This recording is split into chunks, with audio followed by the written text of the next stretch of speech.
UCL এর নতুন যেই ফরম্যাটটা হয়েছে এই ফরম্যাটটা নিয়ে আমি এর আগের বছর একটা ভিডিও করছিলাম যে এই ফরম্যাটটা ক্লাবগুলোর জন্য ভালো হইলো নাকি খারাপ হইলো, ফুটবলারদের জন্য ভালো হইলো না খারাপ হইলো, কোচদের জন্য ভালো হইলো না খারাপ হইলো, এটা নিয়ে আমার একটা ভিডিও আছে। ওখানে আমি স্পষ্টতই বলছিলাম যে এইটা মানে দর্শকদের জন্য ভালো, কিন্তু আদার্স যাদের কথা বলতেছি তাদের জন্য খুব ভালো না। এই কথাটা শুনে অনেকে হয়তো থমকে যাচ্ছেন, এটা আমি ব্যাখ্যা করব। তার আগে আমি আপনাদেরকে বলে নিই প্লে অফে কে কার সাথে পড়ছে এবং কেমন কি হইতে পারে একটু আপনাদের সাথে একটু জাস্ট আলাপ করার চেষ্টা করি যে এইবার ইউসিএল প্লে অফে কী হতে যাচ্ছে। এখন আমি যে জিনিসটা আপনাদেরকে শুরু দিকে বলতে চাই সেটা হচ্ছে যে প্রথমের যে ম্যাচগুলো আছে ম্যাচগুলো নিয়ে আমার পার্সোনাল প্রেডিকশনটা কী। রিয়াল মাদ্রিদ ভার্সেস বেনফিকা এইটার নিয়ে আমি সত্যি বলতেছি ডাউট, বাট স্টিল আমি বিলিভ করি রিয়াল মাদ্রিদের ডিএনএতেই একটা ইউসিএল আছে, ইউসিএল ভাইব আছে। সো আমার মনে হয় রিয়াল মাদ্রিদ ওভারকাম করবে। ইন্টার মিলান গ্লিমট, এখানে আমার কাছে মনে হয় যে ইন্টার মিলান ওভারকাম করবে। পিএসজি মোনাকোর সাথে ওভারকাম করবে।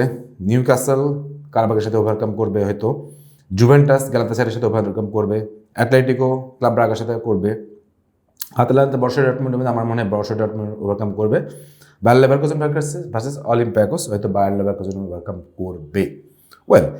এই যখন অবস্থা যাচ্ছে তখন এই ইউসিএলের এই ফরম্যাটটা আমি যেভাবে বলতে যাচ্ছি ভালো, কিন্তু খুব নিষ্ঠুর। কেন দেখেন, নিষ্ঠুরের কথা যদি বলি তাহলে আমি একদম মানে খাস বাংলায় যদি বলি, ছোট দলগুলো বা মাঝারি দলগুলোর জন্য অনেক সুযোগ থাকে, বড় দলগুলোর জন্য সেই পরিমাণ সুযোগ থাকে না, সেই সুযোগটা রাখা হয় না।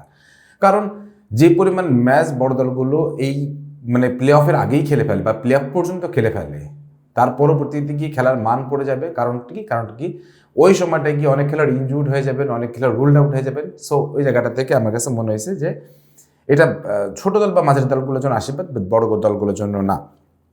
আর বড় ইউএফএতে ইউসিএল এর এই ফরম্যাটের জন্য উয়েফার হয়তো অনেক ইনকাম হচ্ছে, দর্শকদের হয়তো অনেক আনন্দ হচ্ছে, কিন্তু ক্লাবের কোচ বা মালিকরা খুশি হতে পারছে না। ক্লাবের কোচদের যেটা হচ্ছে রোটেশন করতে করতে তাদের খেই হারিয়ে ফেলতেছেন এবং তারা নির্দিষ্ট একটা ফরম্যাটে খেলতে পারতেছেন না।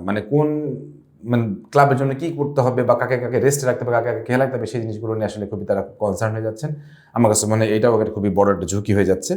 আর এটা একটা ঠিক যে ছোট দলগুলো যেন এটা তো অবশ্যই বড় সুযোগ। ছোট দলগুলোরা একটু ভালো করলেই উপরের দিকে উঠে যাচ্ছে, আর বড় দলগুলোরা একটু দু একটা ম্যাচ খারাপ করলেই একদম ছিটকে যাচ্ছে বা টুর্নামেন্ট থেকে ছিটকে যাচ্ছে।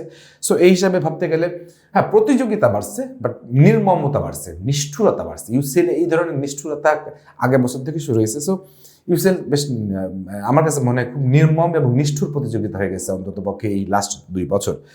এখন উদ্বেগের বিষয়টা কোথায় দেখেন, উদ্বেগের বিষয়টা হচ্ছে যে প্রচুর পরিমাণে ম্যাচ বেড়ে গেছে, খেলোয়াড়দের হচ্ছে যে রিটেনশন ঝুঁকি বেড়ে গেছে, তাদের তাদের ইনজুরি ঝুঁকি বেড়ে গেছে। ইভেন এই ইউসিএলগুলোর জন্য তারা যেসব মহাদেশীয় কাপ হয়, ওয়ার্ল্ড কাপ হয়, এগুলোতে তারা খেলতে অনেকে বাদ পড়ে যাবেন শুধুমাত্র ইনজুরির কারণে এবং তাদের হচ্ছে ওই নিজস্ব ইয়েটা ঠিক না রাখার কারণে। সো আমি ব্যক্তিগতভাবে যদি বলেন তাহলে আমার কাছে মনে হয় যে দেখেন কোনো দলকে ইউসিএলে এখন আর ছোট করে দেখা যাচ্ছে না। কারণ ইউসিএলে যারা আসতেছে তারা তাদের লিগ চ্যাম্পিয়ন হয়ে আসতেছে বা সেকেন্ড বা থার্ড হয়ে আসতেছে। তো তারা যখনই আসতেছে তখনই তারা বড় মঞ্চে ভালো করার চেষ্টা করতেছে এবং ভালো করে ফেলতেছে। তো এই জন্য বড় দলগুলোর জন্য এটা ঝুঁকি হয়ে যাচ্ছে, কারণ একটা দুটো ম্যাচ খারাপ খেলে তাদের এটা ঘাড়ের উপরে চাপ পড়ে যাচ্ছে। এখন বিষয়টা হচ্ছে যে এই প্লে অফগুলো হয়তো আরও দুর্দান্ত প্রতিযোগিতামূলকভাবে দেখতে আনন্দ পাবো। বাট একটা জিনিসটা সত্যি যে ইউসিএলে অনেক বড় দল শুরুতেই বাদ পড়ে যাচ্ছে, যাদেরকে আমরা আসলে ইউসিএলে দেখতে চাইছিলাম। এখন আমি দেখতে চাইলে তো ব্যাপারটা এরকম হবে না।